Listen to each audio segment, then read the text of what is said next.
And then we have a new one no one really knows about, and so I could tell you if you want. Hey, what's up guys, and welcome to Xbox On, and we're here in Vancouver to visit the Coalition for Gears 5. We're going to be finding out about all the new modes, the campaign, and some secret news from Rod Fergusson himself, so let's get going.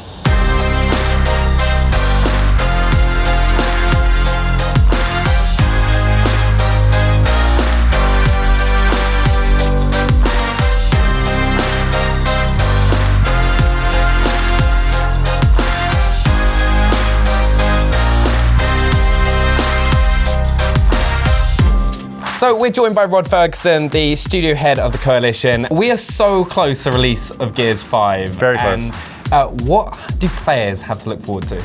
A lot. I mean, that's the big thing about Gears 5. It's like the biggest Gears game we've ever made. You know, there's like essentially 5 games in one. You've got the biggest campaign we've ever done, the deepest horde we've ever done, 11 different competitive modes, including a new one for arcade for new players. We've got Escape, which is our new co-op mode, plus a map builder to build hives for Escape. And that's all in the little box. And so there's a lot to do. I think that's one of the things that I've got really excited about, going to the studio as well and seeing how much content there is actually for Gears 5. And one of the biggest things I've noticed as well is in all the trailers, you see Kate on that skiff. Right. How is that going to impact gameplay? It's basically a way to sort of give more player choice and allow the player to control pace. Act 2 and Act 3, they're some of the biggest levels we've ever made. Like Act 3 in particular, I think is like 50 times bigger than any Gears level before. And you can control the pace. You can decide, do I want to go from mission to mission to mission? You can decide what order you want to do them in. You can go exploring, looking for side missions, which help you upgrade Jack. You can find these things called relic weapons, which are these sort of one-of-a-kind weapons. You can get collectibles. And it's all really about how you want to play. So you have all this place to go explore. Do you want to stay on the story, or do you want to go and see what's out there?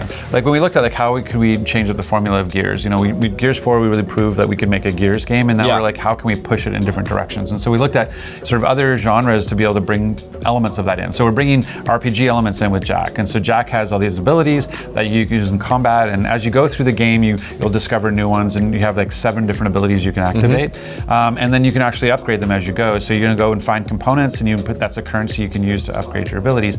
And then on the side quests or the side missions, at the end of them, as you follow them through, you'll get this ultimate ability that you can add to each of the 7, which will make them even super special. So an example would be like Jack has Flash, which is essentially you can go and say flash that enemy and it'll stun them out of cover, and then you can headshot them. But if you do a side mission, you'll actually get flash freeze, which actually not only will it flash them, it'll actually freeze them in place. You can go shatter them, and you can use it to slow down bosses. And so it kind of completely, not only do you have this cool ability, but now it changes the gameplay even more. I'm quite excited about Map Builder as well, because is it just going to be for Escape, or is it going to expand over different modes? Yeah, well, initially it's for Escape, and it's not like an editor, like a 3D editor, and you have to know how to like work in that space. It's actually a lot like a track builder, just sort of clicking rooms together. And initially it's for Escape, but then post-launch we're going to have the ability to build maps for Horde, build maps for Versus. So we're really excited about what the community can do, and hopefully we're going to have like a lot of community content people can play. Partnerships. It seems to be a big thing of Gears 5. We got to see at Gamescom that Halo's been added with Halo Reach, with Cat and Mill. What other partnerships have we got to look forward to? Yeah, well, we have the pre-order with Dark Fate, you know, Sarah Connor and the T-800, and we're really excited about that. Sarah's amazing, and we got to bring Linda Hamilton in and record with her. Halo Reach with Cat and Mill, we actually got the actors to come in after 10 years, come back in the booth and record for them. You know, there's certain people out there that we think are really cool that really want to be part of the Gears of War franchise. So we thought it would be really cool to actually reach out to them and say like, hey, do you want to be in the game or not? And but the last 3 weeks of September, if you play during that time, you'll get Dave Bautista.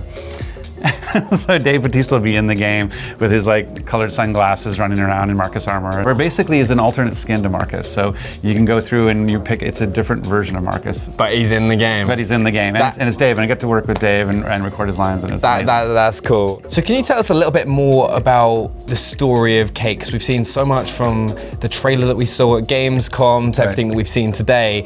Can you just go in a bit more about that? Sure. I mean, Gears 5 is really a two-sided story.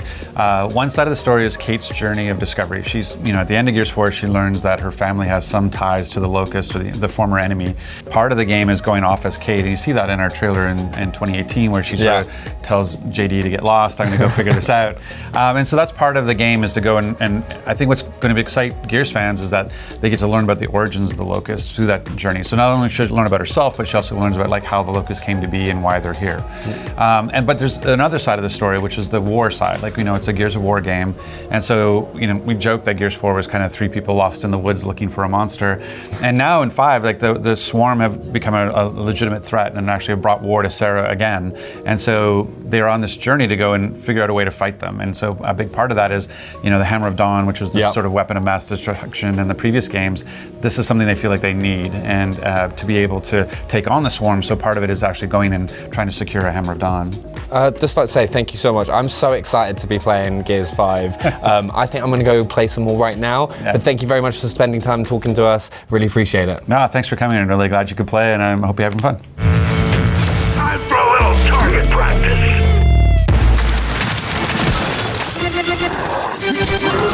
Like that, I'm feeling it now.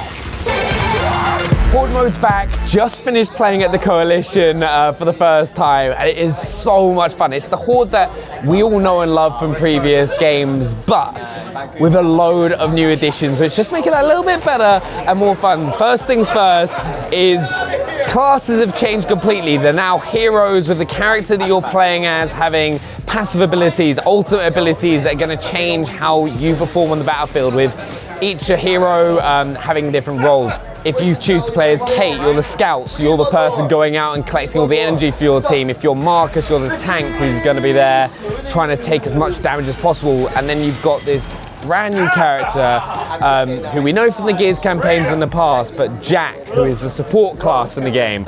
And it's designed for someone that's not necessarily played a load before, and it's just there who doesn't want to be in the gunfight all the time, wants to support the teammates, so you can heal your teammates, you can shock enemies still, and then you get the ultimate, which is called Hijack, where you can take over one of the Swarm or the opponents and use their weapons and abilities against themselves, which is really fun to do actually. But we've now got versus. It's the competition time. Just give up.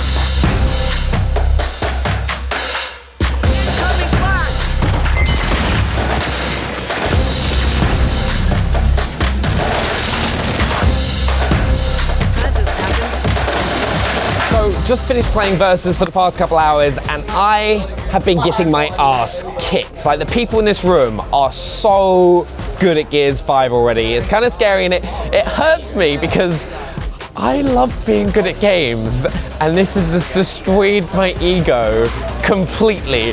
Most importantly, it is the Gears that we all know and love. It's amazing in terms of the gameplay. It feels incredible, especially because it's now 4K 60 FPS. That is going to be so much fun to play. And I also cannot wait to get into Divisions as well, which is going to be a really motivational way to get better, work your way at those ranks to get all those awesome rewards that you're going to be able to earn, which you're not then going to be able to get ever again. So I need to work on getting better, and the man to do that is Ryan Cleven from the Coalition. I've just been playing a bunch of Versus and Horde. It's so much fun, but for players at home, what can they expect that's new in Gears 5? Gears 5 multiplayer is the biggest, boldest, most badass version of Gears multiplayer ever made. We've got like 5 ways to play the game, including like 4 multiplayer modes. We've got Versus, Horde, Escape. We've got Map Builder, right? Like, Map Builder is a whole new way of making user-generated content for Gears 5. You can make your own escape maps, and the coolest part is in the future, we're gonna be able to make Versus and Horde maps too, so I can't wait to see what the community does with that. But from a gameplay perspective, which is, I'm guessing, what you were looking for, is like, we have Escape, our new PvE mode, and Horde, both using ultimate abilities with characters as heroes. So like, we've really taken what used to be these big, bold characters, these people with a lot of personality, but they were just skins. They were just costumes on top of a character. Now, each one of them is a hero. We have now 9 that we're launching with, and then over time, we're gonna be adding more. And every time we add a new hero, it's gonna shake up the meta for all the existing modes, including Horde, including Escape, and also for Versus, because every new character is going to have their own unique arcade loadout. So like, really, characters as heroes is something that spans the entire game. It changes the way multiplayer is done inside Gears, and it's a really dynamic take that over time will be able to expand for even larger multiplayer experience. There is so much depth to Gears 5, but one of the great things everyone wants is rewards and unlockables. And from what I've seen so far, Gears 5 has that in abundance. Yeah, so like we really heard from the community that, you know, two things. One, they wanted challenges that would unlock content for them. So we've got the all new Tour of Duty. Yeah. It's similar to a battle pass, but it's free. And then on top of that, like inside the challenges, you complete certain medals, we call them. And then if you do all of them, you're gonna get some content. And then as you like customization for your character, and we have a whole bunch of new customization options. We've got blood sprays and customizable executions and expressions for characters and skins for weapons and marks that you can customize. You've got so many more options, and you're going to be able to experience that through the medals, as well as every time you level up inside the Tour of Duty, you're going to get a new customization option.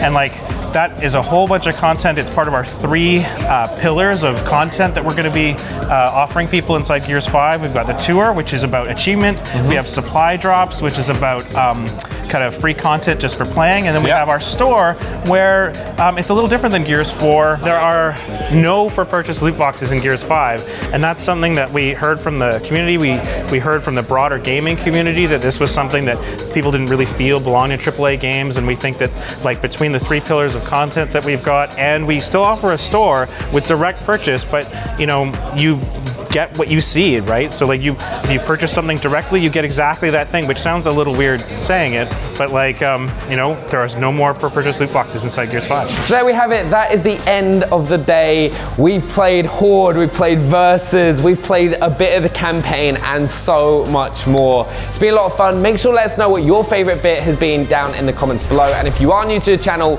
make sure to subscribe and head over to mixer.com/XboxOn, where we're going to be playing Gears 5 live. So don't miss out. Smash the like button. See you next time. Bye.